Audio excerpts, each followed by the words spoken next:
जैसे सीखने की उम्र,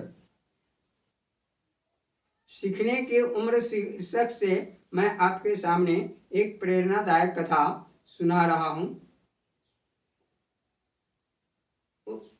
यह उस समय की घटना है जब हमारा देश अंग्रेजों का गुलाम था।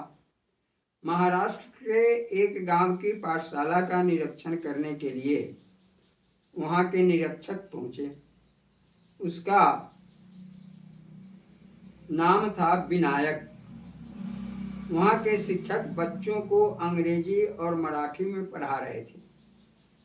उन्होंने एक अधेड़ शिक्षक से पूछा, आप बच्चों को अंग्रेजी और मराठी में पढ़ाते हैं, यह तो अच्छी बात है, लेकिन हिंदी को अपने राष्ट्रभाषा माना है।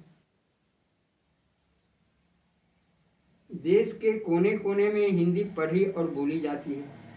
यदि आप अपने बच्चों को हिंदी नहीं पढ़ाएंगे तो यहाँ के बच्चे पिछड़ जाएंगे।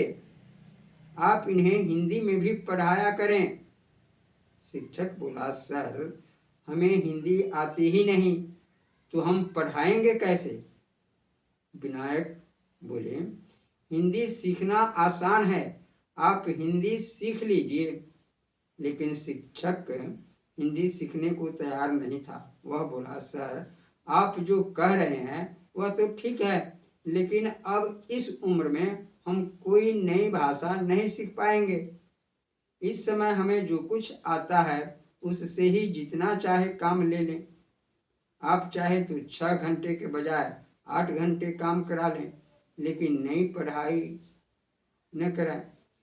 इस पर विनायक ने उसे समझाया, कोई व्यक्ति 20 वर्ष का हो या 80 वर्ष का, अगर उसकी कुछ नया सीखने की इच्छा शक्ति मर गई है तो वह बूढ़ा नहीं, निर्जीव भी है। यही मानसिकता इस देश की गुलामी का कारण है। उस अधेड़ शिक्षक पर विनायक की बात का गहरा असर पड़ा और उसने कुछ ही दिनों में हिंदी सीख ली। जानते हैं वे विनायक कौन थे? वे विनायक थे विनोबा भावे। उनका बचपन का नाम विनायक था। बाद में महात्मा गांधी ने उनका नाम विनोबा भावे रखा था। वे किसी को मात्र उपदेश ही नहीं देते थे, बल्कि स्वयं भी उनका पालन करते थे। वे अंतिम समय तक कुछ न कुछ नया कार्य सीखते रहे। 46 साल की आयु में उन्होंने अरबी भाषा सीखकर कुरान शरीफ का अध्ययन किया।